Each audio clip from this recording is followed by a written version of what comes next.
Hi, everybody. This is Silvio Canto in Dallas, Texas on Sunday, January the 20th, and welcome to our video commentary. Well, today we're going to do a little history. We're going to do a little history about the 20th of January.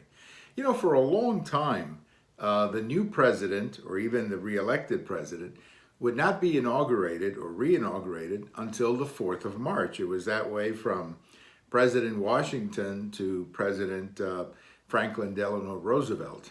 And of course, the reason it took so long back then was because there was travel and there was the winter. And, you know, going from Philadelphia, let's say, to Washington, today that takes not even an hour flight. But back then that could take weeks, again, because of the winter and everything else that went along with it. The other thing, too, the other reason that it was in March is because back then the official electoral college count did not happen until the first week of January. So, you know, you really did not have officially a president until the first week of January because of the electoral vote. So the whole thing was just a little longer. It would just take a little bit of time, but until we got to the 4th of March.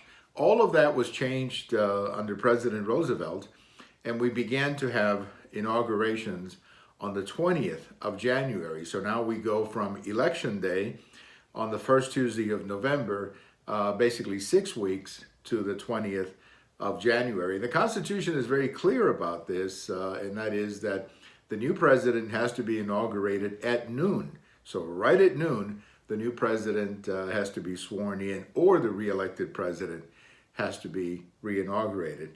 You know, everyone has memories of January 20th. I guess a lot of it depends on your generation. My particular generation, I think we remember a couple of them.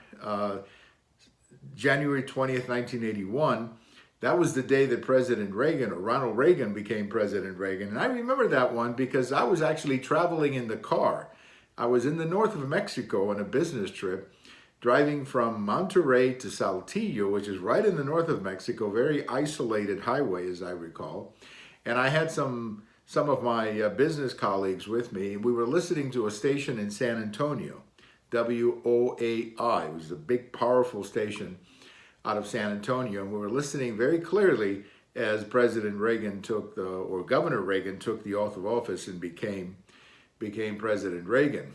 The other one that stands out in my mind is 2001, when Governor George W. Bush became President Bush. And that one stands out in my mind because of all of the election and the recounts and all the stuff that went on that I thought was very unfortunate, because it did not give the new president-elect the necessary time to put together a cabinet and so on, and it went into his term before he had a whole team put together.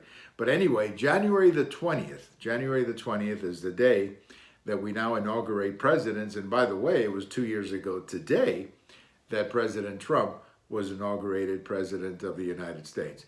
Well, thank you for watching. We have all of these on YouTube, on Twitter, and on my blog. And if today is your birthday, happy birthday. Bye-bye, everybody.